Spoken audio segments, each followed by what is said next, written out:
Le dernier quart d'heure de Smart Bourse, chaque soir, c'est le quart d'heure thématique. Le thème ce soir, c'est celui de l'innovation, car Bismart est partenaire de la deuxième édition des Trophées de l'innovation organisée par LBP-AM. Et nous sommes très fiers de soutenir cette initiative dédiée à l'innovation et au financement de l'innovation pour des enjeux stratégiques aujourd'hui.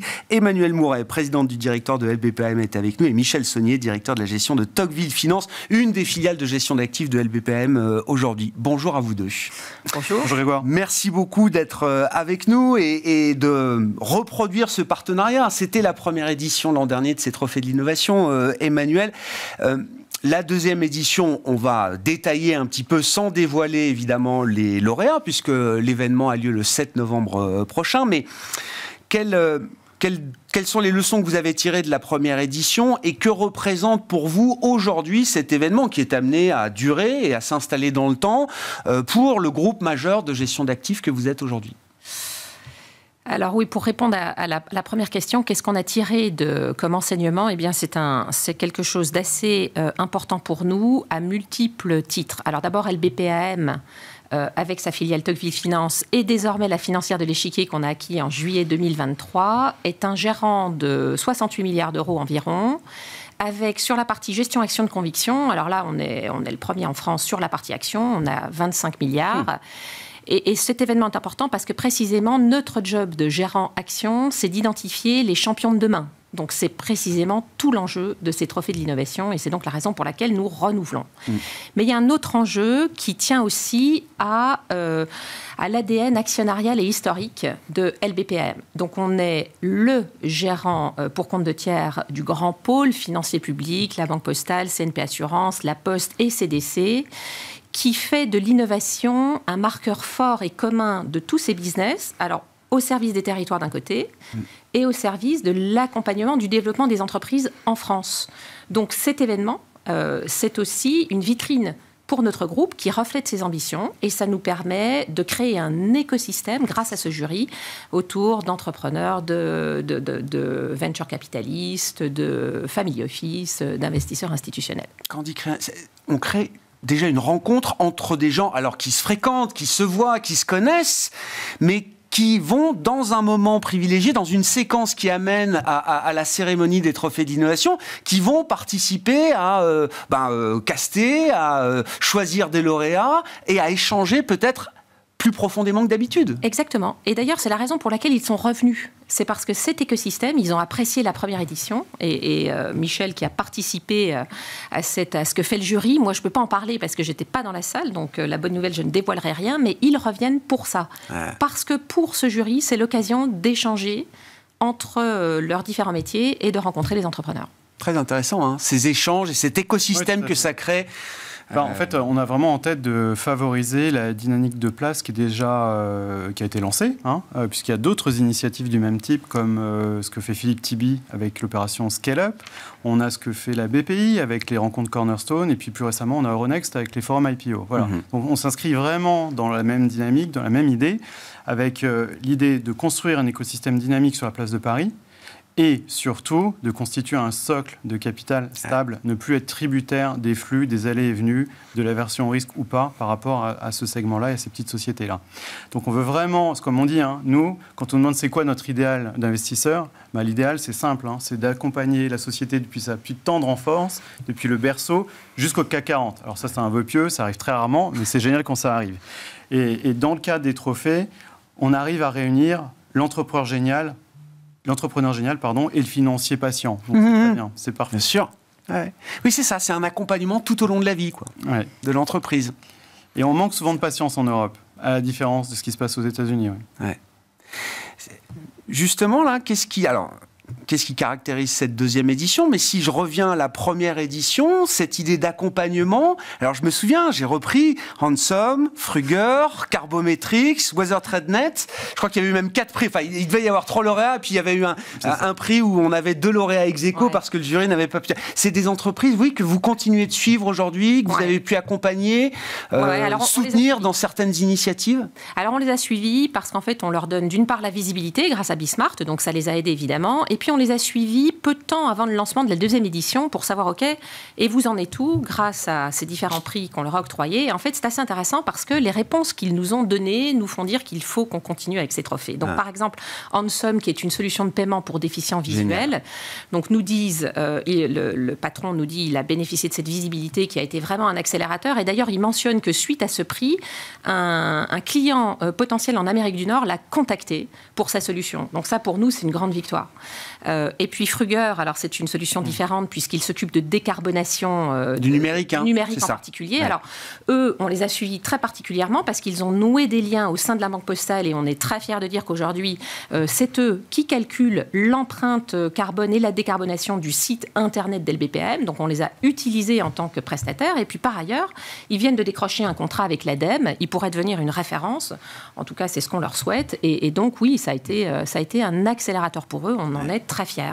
C'est une vitrine, mais pas juste une vitrine.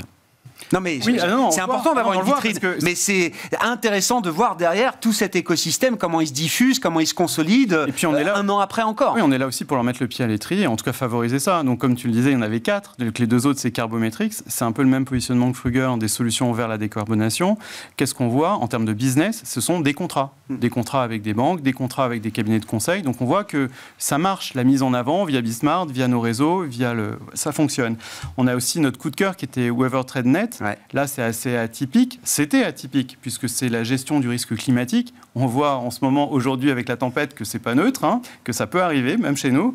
Et alors, elle a réussi un tour de force exceptionnel, puisqu'elle a 800 sociétés qui ont contracté un abonnement avec elle, dont Bloomberg. Incroyable. Donc, ça fonctionne. Bloomberg est allé chercher l'expertise de Weather TradeNet. On espère que Bloomberg ne va pas les racheter, qu'on va rester en France et qu'on va pouvoir c'est le risque aussi, c'est le risque.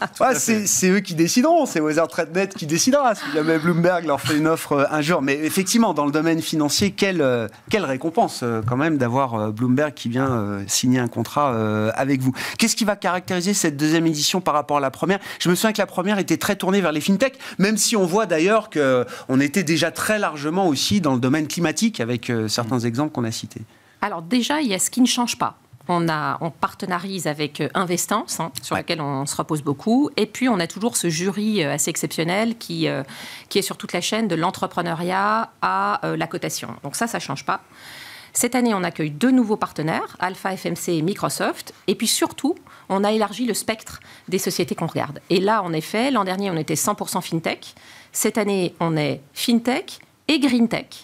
Et donc, on aura 3 prix. On espère que ce sera 3 et pas 4. Mais bon, on verra le 7 novembre. Donc, la meilleure FinTech 2023, la meilleure GreenTech et le prix coup de cœur du jury. Ouais. Un spectre qui s'élargit, FinTech, GreenTech. Est-ce que ça coïncide aussi avec les objectifs que se fixe LBPM, Tocqueville Finance, en matière d'accompagnement de l'innovation? Il faut choisir ses combats, j'imagine, à un moment. Enfin, financer certains segments par rapport à d'autres parce qu'on y croit plus, parce qu'on pense que l'écosystème français-européen est peut-être plus solide pour développer certaines technologies par rapport à d'autres? Oui, alors nous, on a 2 axes clés. On peut pas tout faire, comme ce que disait Emmanuel. Il faut choisir ses batailles et ses combats. Ce qu'on fait principalement, c'est on essaye de favoriser, dans un cadre ISR aussi qui nous tient à cœur, l'innovation, mais aussi les territoires. Ça, c'est lié à notre ADN de groupe. On est très focalisé sur les territoires. Donc, on essaye de favoriser l'émergence de champions nationaux français dans l'innovation, mais aussi dans les territoires. Donc, en fait, en parallèle, on mène aussi des actions, un tour des régions qu'on appelle Francis Bac, qui permet de jouer un peu sur le même registre, sachant que si on revient au trophée d'innovation, on a un petit quart des candidats cette année qui proviennent des régions. Fruger, dont on vient de parler, et une société qui est une société rennaise. Voilà. Donc, si ça, c'est montrer qu'au-delà de l'Île-de-France... C'est ma réalité. On a tous envie de croire que l'innovation, ça n'est pas juste Paris et l'Île-de-France. Oui, vous pouvez répondre oui, une partie d'innovation. Non, mais un tout petit quart. Voilà. Oui. On y est. Ouais. Et puis, on peut peut-être dire aussi que l'innovation, on se dit souvent que c'est l'apanage des startups qui inventent des nouvelles technologies, et c'est partiellement vrai, en fait. Ce qu'on se dit pour un gestionnaire d'actifs, en fait, il y a des nouvelles idées qui sont mises en œuvre par de nouvelles entreprises, des petites entreprises, et c'est pour ça qu'on lance aussi une activité de private equity qui, précisément, va se focaliser sur des projets dans les territoires. Mais l'innovation, c'est aussi des grands projets infrastructures immobiliers en France et en Europe. Et ceux-là, on les finance déjà. grâce à nos fonds de dette privée. Et puis, comme tu le dis, Michel, l'innovation, ça passe aussi par les small caps et les large caps qui en font quand même tous les jours. Et là, c'est un secteur en France et en Europe sur lequel on est historiquement présent. C'était ma question un peu stratégique, Emmanuel. Effectivement, quand on voit, c'est ce que disait Michel, l'idée étant, ce qui serait génial, de pouvoir accompagner tout au long de la vie de l'entreprise, de sa création jusqu'à sa cotation sur les marchés boursiers. Il y a des stratégies pour ça, des stratégies crossover, etc., qui font tomber les frontières entre le non-coté, le monde privé et le monde public, au terme anglo-saxon, à savoir vous êtes coté, vous êtes public. Stratégiquement, comment LBPAM se positionne? Il y a vraiment l'idée que ces deux mondes-là doivent non plus seulement coexister, mais se parler de plus en plus, voire s'imbriquer de plus en plus? En fait, c'est la tendance de fond. Et finalement, ça se ressent aussi chez les investisseurs. Il y a quelques années, jamais on ne se serait dit un investisseur privé particulier va investir dans un projet infrastructure. En fait, c'est terminé ça. Jamais on disait un investisseur particulier va investir dans le private equity parce que c'est réservé à une certaine élite.